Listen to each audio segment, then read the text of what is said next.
Friends कैसे हैं आप लोग।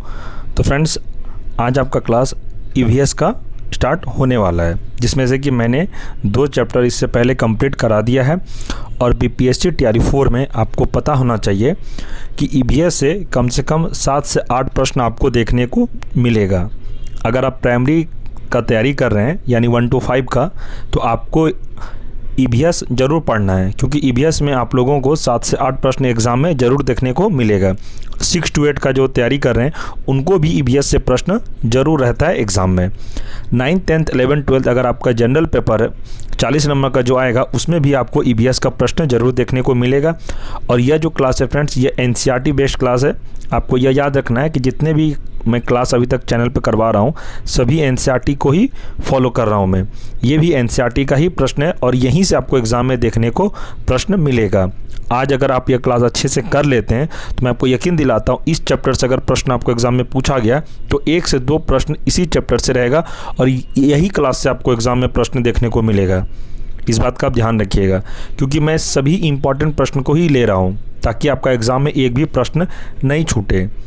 और मैं तैयारी भी आपका टीआरई 4 का जो करवा रहा हूँ, सभी सब्जेक्ट जितना भी करवा रहा हूँ क्लास, सभी में एनसीईआरटी ही मैं फॉलो कर रहा हूँ ताकि एग्ज़ाम में आपका एक भी प्रश्न कहीं से भी पूछे आपका नहीं छूटेगा।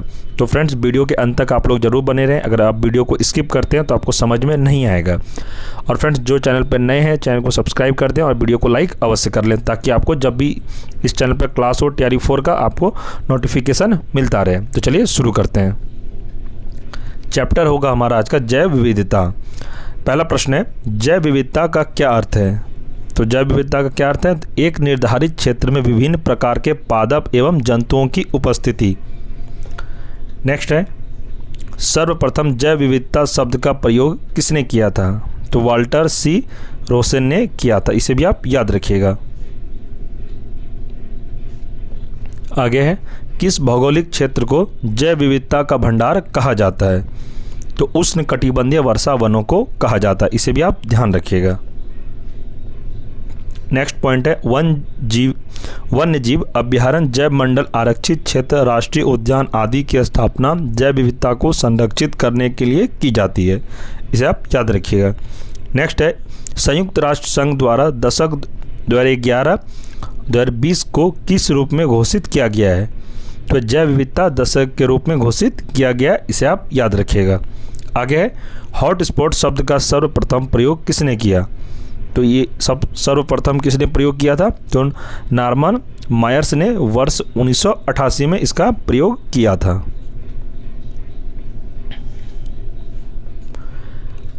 इम्पॉर्टेंट पॉइंट देखेंगे कि ऐसे क्षेत्र जो पारिस्थितिकीय दृष्टि से अत्यधिक उत्पादक होते हैं तथा जहां स्थानिक जातियों की उपलब्धता तथा जैव विविधता अधिक पाई जाती है, जैव विविधता हॉटस्पॉट कहलाते हैं। वर्तमान में विश्व में इसकी संख्या कितनी है? तो 36 है। अगर आपसे एग्जाम में प्रश्न पूछा जाएगा कि जैव विविधता हॉटस्पॉट कितनी है विश्व में, तो आपको याद रखना यह 36 है। इसे भी आप ध्यान रखिएगा। आगे प्रश्न है, भारतीय राष्ट्रीय जैविक विविधता प्राधिकरण कहाँ स्थापित किया गया है? तो यह चेन्नई में किया गया है वर्ष 2003 में। आगे प्रश्न है, भारत में ले बेरी के नाम से कौन सी पर्णपाती झाड़ी प्रसिद्ध है? तो क्या है? सीबक थॉर्न। इसे ध्यान रखिएगा। आगे है, भारत में अति सघन वनों का सर्वाधिक क्षेत्र किस राज्य में पाया जाता है? तो अरुणाचल प्रदेश में। ये टीआरई 2 में पूछा गया प्रश्न है। इसे आप ध्यान रखिएगा। आपको टीआरई 4 में भी हो सकता है ये प्रश्न पूछा जा सकता है। आगे है, एम स्ट्रीम शब्द किससे संबंधित है? तो बाघ अभ्यारण्यों के रख रखाव से संबंधित है। क्या? M strips. आगे प्रश्न है, भारत ने जैव सुरक्षा उपसंधि पर कब हस्ताक्षर किए थे? तो 23 जनवरी 2001 को यह हस्ताक्षर किए थे। इसे आप ध्यान रखिएगा। आगे प्रश्न है, प्रोसोपिस जूलिफ्लोरा नामक पादप पर्यावरण को किस प्रकार हानि पहुंचाता है? तो इसका आंसर है, यह जिस क्षेत्र में उगता है वहां की जैव विविधता को कम करने लगता है। नेक्स्ट है, भारत में सिंह पुच्छी वानर के प्राकृतिक आवास कहाँ पाए जाते हैं? तो यह पाए जाते हैं तमिलनाडु, केरल एवं कर्नाटक में। नेक्स्ट है भारत सरकार द्वारा जैव विविधता अधिनियम कब पारित किया गया? तो वर्ष 2002 में, इसे आप ध्यान रखिएगा। नेक्स्ट प्रश्न है किस पक्षी के विलुप्त हो जाने के कारण मॉरिशस में सिड्रॉक्सी ग्रांडिफ्लोरम नामक पादप प्रजाति भी विलुप्त हो गई? तो इसका आंसर है डोडो पक्षी या उपरोक्त पौधे के फल को खाकर उसके बीजों के अंकुरन में सहायक था। आगे प्रश्न है भारत का प्रथम समुद्री राष्ट्रीय उद्यान कहाँ स्थित है? तो यह कच्छ की खाड़ी में स्थित है। इंपॉर्टेंट पॉइंट देखेंगे, भारत में 4 विविधता हॉटस्पॉट क्षेत्रों का चयन किया गया है। कौन कौन? पहला है पश्चिमी घाट व श्रीलंका, दूसरा है इंडो बर्मा क्षेत्र, तीसरा है पूर्वी हिमालय, चौथा है सुंडा लैंड निकोबार द्वीप समूह में, इसे भी ध्यान रखिएगा। नेक्स्ट है फ्लाइंग फोकस अर्थात उड्डयन वल्गुल जिसे ग्रेट इंडियन फ्रूट बैट भी कहा जाता है, यह क्या है? तो चमगादड़ों की एक प्रजाति है, इसे आप ध्यान रखिएगा। नेक्स्ट है रेड डाटा बुक अथवा रेड लिस्ट किस संगठन से संबंधित है? तो यह IUCN से संबंधित है। आगे कौन सी औषधि गिद्धों की संख्या में कमी के लिए उत्तरदायी है? तो डाइक्लोरोपेनिक सोडियम, इसे आप ध्यान रखिएगा। नेक्स्ट प्रश्न है भारतीय जीव जंतु कल्याण बोर्ड का मुख्यालय कहाँ स्थित है? तो बल्लभगढ़ जो कि हरियाणा में स्थित है, इसे आप ध्यान रखिएगा। आगे प्रश्न है वृक्षों पर रहने वाले किस स्तनधारी का जूलॉजिकल नाम एलुरस फेल्गेंस है? यह है रेड पांडा। आगे प्रश्न है भारत में रेड पांडा में प्राकृतिक आवास कहाँ पाए जाते हैं? तो यह पाए जाते हैं उत्तर पूर्वी भारत के उप हिमालयी क्षेत्रों में। नेक्स्ट है दाचीगाम राष्ट्रीय उद्यान किस जंतु के संरक्षण के लिए प्रसिद्ध है? तो यह हंगुल मृग के लिए प्रसिद्ध है। आगे प्रश्न है भारत में सर्वाधिक ऊंचाई पर स्थित राष्ट्रीय उद्यान कौन सा है? तो यह नाम दफा जो कि अरुणाचल में स्थित है। आगे प्रश्न है किस समूह के जीव अमोनिया को नाइट्रेट में परिवर्तित करते हैं? तो यह है नाइट्रोसोमोनस, इसे ध्यान रखिएगा। आगे प्रश्न है धान का पौधा नाइट्रोजन को किस रूप में ग्रहण करता है? तो अमोनियम के रूप में इसे ग्रहण करता है, इसे आप ध्यान रखिएगा। आगे प्रश्न है जीव मंडलीय पारिस्थितिकी तंत्र में रासायनिक तत्वों का प्रवेश किस माध्यम से होता है? यह होता है पौधों की जड़ों के द्वारा। इंपॉर्टेंट पॉइंट है भारत में पूर्वोत्तर के राज्यों को जैव विविधता का द्वार कहा जाता है, ये पॉइंट को आप याद रखिएगा। आगे प्रश्न देखेंगे भारत को कितने जैव भौगोलिक क्षेत्रों में विभाजित किया गया है? तो 10, इसे आप याद रखिएगा। यह पॉइंट को एग्जाम में हो सकता है पूछा जा सकता है आपसे। नेक्स्ट है जब कोई समुदाय स्थायी परिपक्व जटिल तथा दीर्घकालिक होता है तो उसे किस रूप में परिभाषित किया जाता है? तो उसका आंसर है चरम समुदाय। नेक्स्ट प्रश्न है क्षेत्रफल की दृष्टि से भारत का सबसे बड़ा जैव मंडल आरक्षित क्षेत्र कौन सा है? तो मन्नार की खाड़ी है, इसे आप ध्यान रखेंगे। नेक्स्ट है किस वृक्ष को कल्प वृक्ष की उपमा प्रदान की गई है? तो नारियल को यह प्रदान की गई है। आगे प्रश्न है भारत में कौन सा राष्ट्रीय उद्यान पक्षियों के स्वर्ग के नाम से प्रसिद्ध है? तो इसका आंसर है केवलादेव राष्ट्रीय उद्यान जो कि भरतपुर राजस्थान में स्थित है। आगे प्रश्न है केवलादेव राष्ट्रीय उद्यान से होकर कौन सी नदियां प्रवाहित होती है? तो इसका आंसर है बाण गंगा तथा गंभीरी। आगे है वनस्पति संरक्षण हेतु स्वस्थानीय संरक्षण पद्धति के अंतर्गत कौन सा स्थल सम्मिलित नहीं है? तो वानस्पतिक उद्यान सम्मिलित नहीं है। आगे कृत्रिम ग्रीन हाउस द्वारा वनस्पतियों का संरक्षण किस विधि के अंतर्गत आता है? तो इसका आंसर है बाह्य स्थानीय संरक्षण पद्धति, इसे आप ध्यान रखेंगे। नेक्स्ट है वर्तमान में भारत में कुल कितने जैव मंडल रिजर्व हैं? तो यह जगह 18, इसे आप याद रखिएगा। आगे प्रश्न है भारत ने प्रथम जैव मंडल आरक्षित क्षेत्र कहाँ स्थापित किया गया था? तो नीलगिरी में वर्ष 2000 में, इसे आप याद रखिएगा। नेक्स्ट है कार्टाजेनिया प्रोटोकॉल किससे संबंधित है? तो जैव सुरक्षा समझौते से इसे संबंधित है। नेक्स्ट है किस प्रकार की जैव विविधता का प्रयोग प्रजनन कार्यों में किया जाता है? तो इसका आंसर आनुवांशिक विविधता। नेक्स्ट है कि भारत को सर्वप्रथम किसने जैव भौगोलिक क्षेत्रों तथा जैव भौगोलिक प्रदेशों में विभाजित किया है? तो रोजर और पनवार ने। इसे आप ध्यान रखेंगे। आगे प्रश्न है, अर्बादा क्या है? तो अर्बादा कछुओं की कुछ प्रजातियों की व्यापक घोंसला प्रक्रिया। इसे आप याद रखिएगा। आगे प्रश्न है, पर्यावरण संरक्षण हेतु वर्ष 1961 में स्थापित वर्ल्ड वाइड फंड का मुख्यालय कहाँ स्थित है?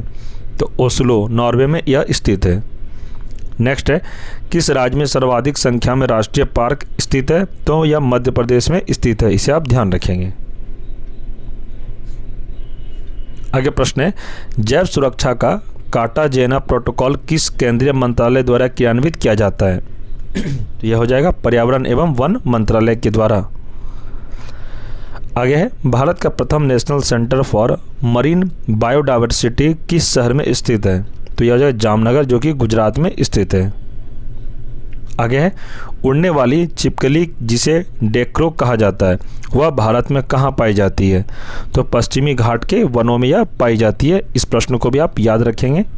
आगे प्रश्न है, क्षेत्रफल की दृष्टि से भारत का सबसे बड़ा टाइगर रिजर्व कौन सा है? तो नागार्जुन सागर, जो कि आंध्र प्रदेश में स्थित है।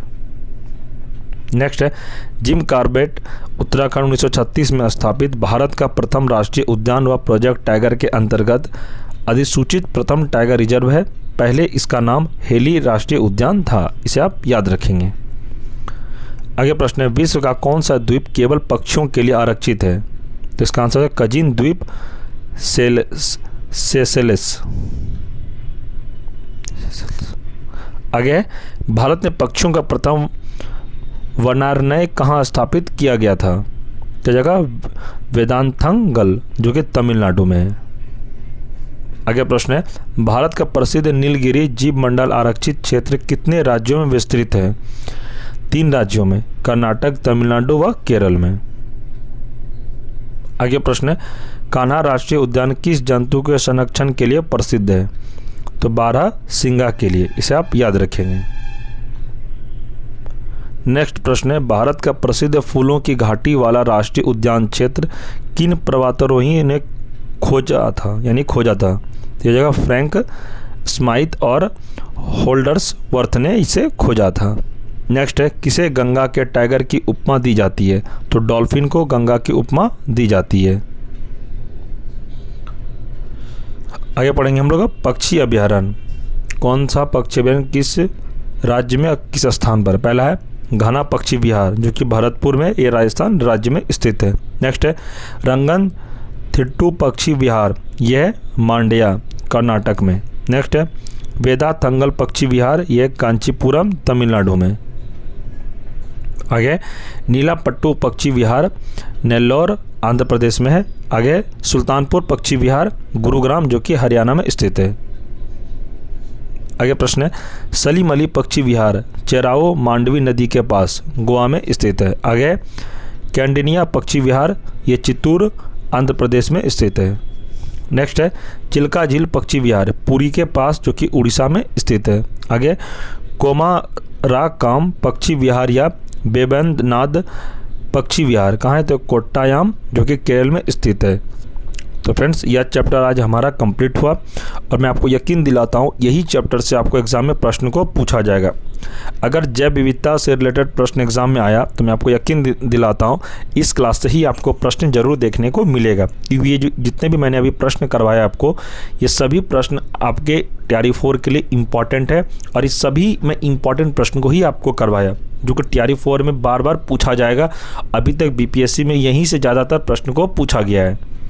और फ्रेंड्स, अगर आपको यह वीडियो एक बार में समझ में नहीं आता तो वीडियो को आप 1 से 2 बार ज़रूर रिपीट करके देख लें, आपको याद हो जाएगा। और अभी तक मैंने मॉडर्न हिस्ट्री का marathon class, geography, biology, polity सभी का कंप्लीट करा दिया। मैराथन मैंने जो मॉडर्न हिस्ट्री का कंप्लीट करवाया है 9.25 घंटे की क्लास है। आप लोगों ने नहीं देखा है तो चैनल पर प्लेलिस्ट बना हुआ है, आप लोग अवश्य देख लें। एक वीडियो में पूरा मॉडर्न हिस्ट्री को मैंने कंप्लीट करा दिया है। अगर आप एक वीडियो देख लेते हैं तो आपको फिर दोबारा कहीं से भी देखने का ज़रूरत नहीं पड़ेगा। और फ्रेंड्स इस क्लास का आपको PDF नोट्स चाहिए, जो भी मैं अभी करवाया आपको PDF नोट्स लेने के लिए आपको टेलीग्राम ग्रुप को ज्वाइन करना पड़ेगा। टेलीग्राम ग्रुप का लिंक मैं इस वीडियो के डिस्क्रिप्शन में प्रोवाइड करवा दूंगा। आप लोग लिंक पर क्लिक करके ग्रुप को ज्वाइन अवश्य कर लें। वहाँ पर अभी तक मेरे द्वारा जितने भी क्लास करवाया गया सभी का PDF नोट्स आपको अवेलेबल मिल जाएगा, आप लोग डाउनलोड कर सकते हैं। और फ्रेंड्स इस क्लास का PDF नोट्स भी आपको टेलीग्राम ग्रुप में ही मिलेगा। और फ्रेंड्स ध्यान रखेंगे आप लोग टेलीग्राम ग्रुप को ज्वाइन करके अवश्य रखें, ताकि TRE 4 जब तक एग्ज़ाम ना हो जाए तब तक आपको वहाँ पे PDF नोट्स मिलता रहे। तो फ्रेंड्स अगर आपको ये वीडियो अच्छा लगा तो वीडियो को लाइक कर दें, और फ्रेंड्स जो चैनल पर नए हैं चैनल को सब्सक्राइब कर दें और इसे दोस्तों में भी शेयर करें, ताकि उनको भी कुछ हेल्प मिले। TRE 4 जो तैयारी कर रहे हैं उनको आप यह वीडियो शेयर अवश्य करें, ताकि वो भी इस वीडियो से कुछ पढ़ सकें। तो ठीक है फ्रेंड्स, मिलते हैं हम लोग अगले क्लास में। तब तक के लिए जय हिंद, जय भारत।